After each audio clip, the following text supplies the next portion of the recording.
Hello students, YP sir math classes में आपका स्वागत है। पिछले वीडियोज में हम लोग प्रश्नावली 10 पढ़े थे त्रिकोणमिति का। इसके बाद आता है ऊंचाई और दूरी।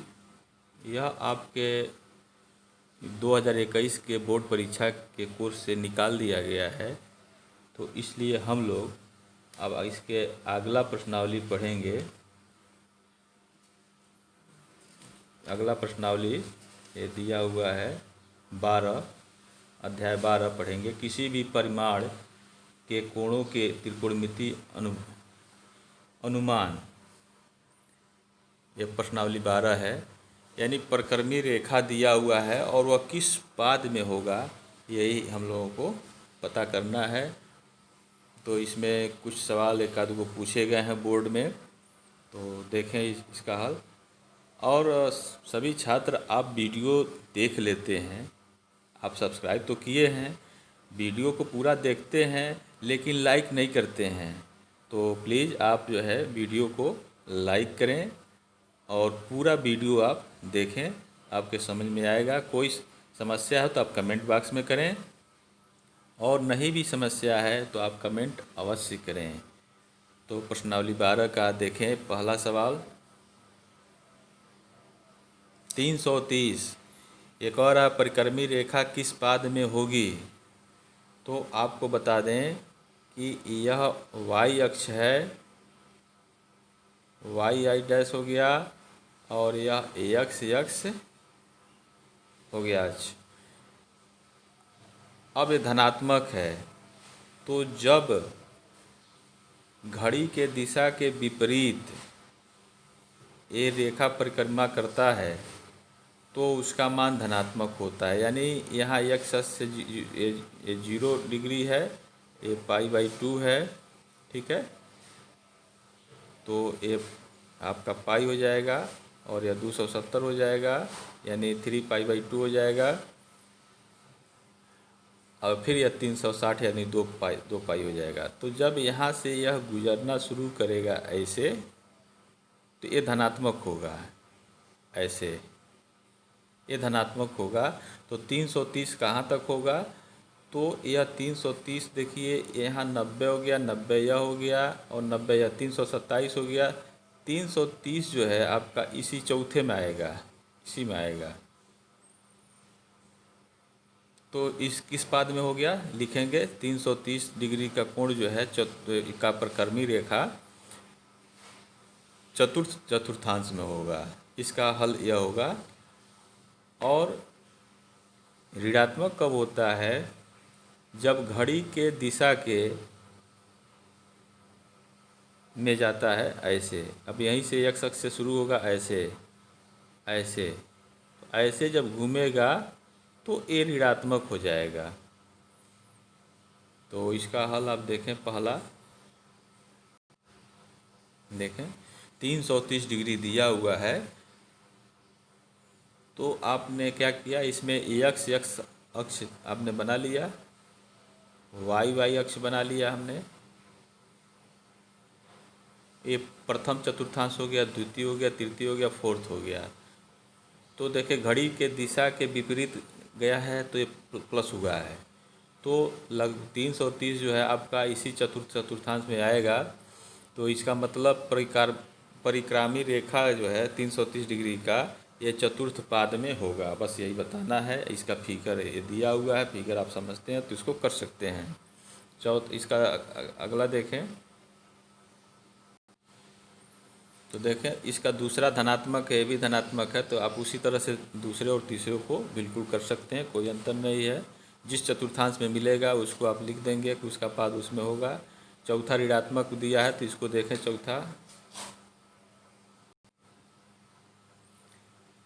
चौथा देखें -135 डिग्री। ये आपका फिगर हो गया, x अक्ष हो गया, y डैश हो गया। अब ऋणात्मक कैसे होता है? जब x अक्ष से हम घड़ी के विपरीत दिशा की तरफ बढ़ते हैं, घड़ी के दिशा में चलेंगे। जब घड़ी के दिशा में चलेंगे तो वह क्या होगा? ऋणात्मक होगा। तो यह x अक्ष आपका है, यहाँ से देखिए इसे चला गया तो 135 कहाँ, ये 90 यह हो गया, यह 90 आपका हो गया, और 45 डिग्री और चाहिए तब 135 होगा, तो यहाँ हो गया 45। तो देखें यहाँ से यहाँ चला, यह जो है घड़ी के दिशा में चल रहा है, एरो का चिन्ह लगा है, आप देख रहे हैं। तो यह -135 डिग्री हो जाएगा। अभी किस में आया, यह तो आपका फर्स्ट हो गया, यह द्वितीय पाद हो गया, और यह तृतीय पाद हो गया। किस में है, तृतीय पाद में होगा। अतः -135 डिग्री कोण का परिक्रामी रेखा तृतीय पाद में होगा। इसको आप नोट कर लें। तो इसी तरह से पाँचवें छठवें को लगा सकते हैं। यहाँ आपका दिया हुआ है पाई के रूप में, तो पाई के जगह 180 डिग्री रख दीजिए, आपको डिग्री मिल जाएगा। और फिर इसी तरह से कर लीजिए, धनात्मक है तो धनात्मक वाला जिस तरह से किया गया उस तरह से कर लें, और फिर ऋणात्मक वाला इस हिसाब से कर लें। पाई की जगह 180 अंश आप रख लें। अब इसमें सातवां भी दिया पाई के रूप में, तो एक हम बता दे रहे हैं, तो सातवां इसका देखें, उसी तरह से पाँचवां और छठा आप कर लेंगे। देखें 3π/5 दिया हुआ है, पाई की जगह 180 अंश हमने रख लिया, 3 × 36 हो गया, 108 डिग्री हो गया। अब आप ये x डैश और y डैश अक्ष खींच लीजिए। ये धनात्मक दिया है, तो यानी घड़ी के विपरीत दिशा में जाएगा तो धनात्मक होगा। तो x अक्ष से आप उठाइए और 108 डिग्री देखिए किस में जा रहा है, तो यह 90 हो गया। और इसके बाद से आपको कितना चाहिए, 18 डिग्री, 90 10 100, 18 डिग्री चाहिए, तो इसी में सेकंड में जाएगा। तो आप चाँद से भी नाप सकते हैं, और यह सेकंड में आ गया 108 डिग्री धनात्मक।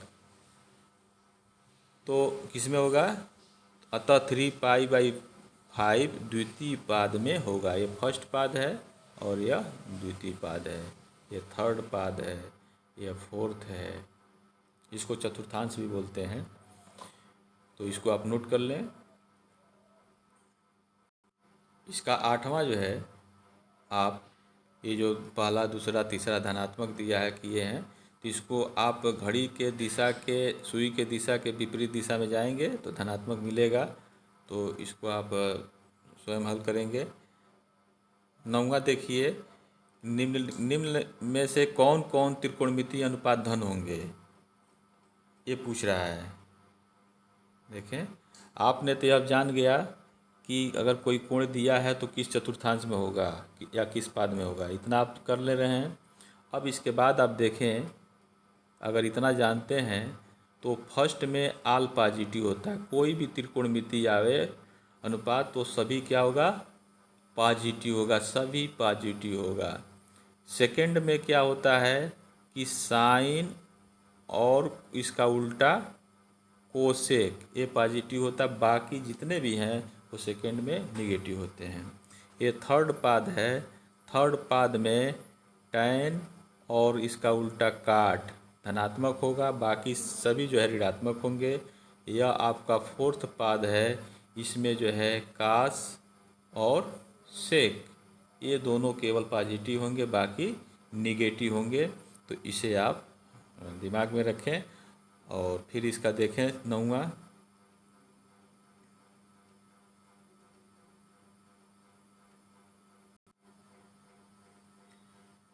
देखें दिया है कि 420 डिग्री कोण के लिए कौन कौन से त्रिकोणमितीय अनुपात धन होंगे। तो 420 है, तो इसका परिक्रमी रेखा पहले आप खींचें। तो धनात्मक दिया है तो घड़ी के दिशा के विपरीत इसको खींचेंगे, x अक्ष से खींचना शुरू करेंगे। देखें यहाँ से खींचा गया है, तो यह जो 420 यहाँ तक आया है, ठीक है।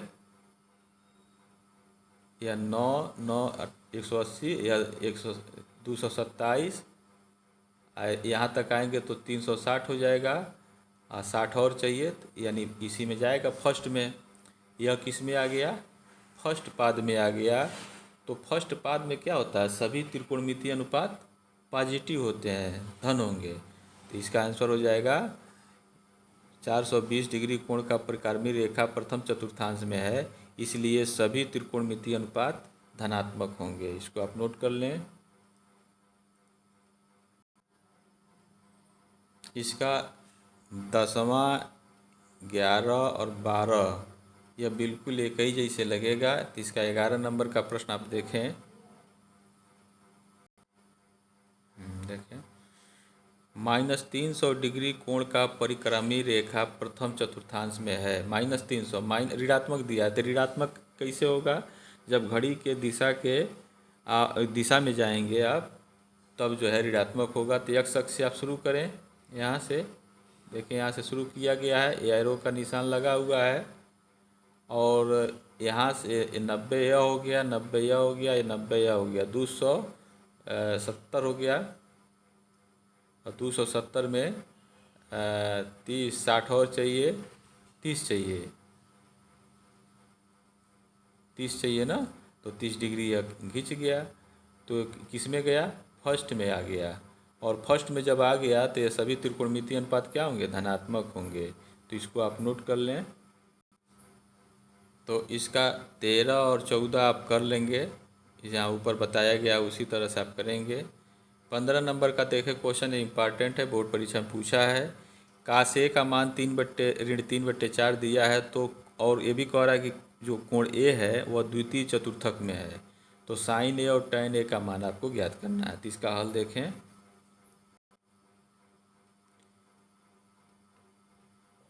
साइन काश ए का मान दिया, तो साइन ए का मान निकालेंगे कैसे? पाइथागोरस प्रमेय से साइन स्क्वायर ए बराबर प्लस काश स्क्वायर ए बराबर होता है 1।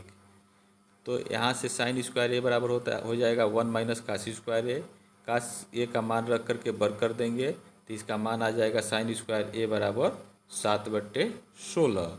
और जब वर्गमूल लेंगे तो हो जाएगा करनी में 7/4 प्लस माइनस के साथ। अब देखें, यह कह रहा है कि ए किस में है?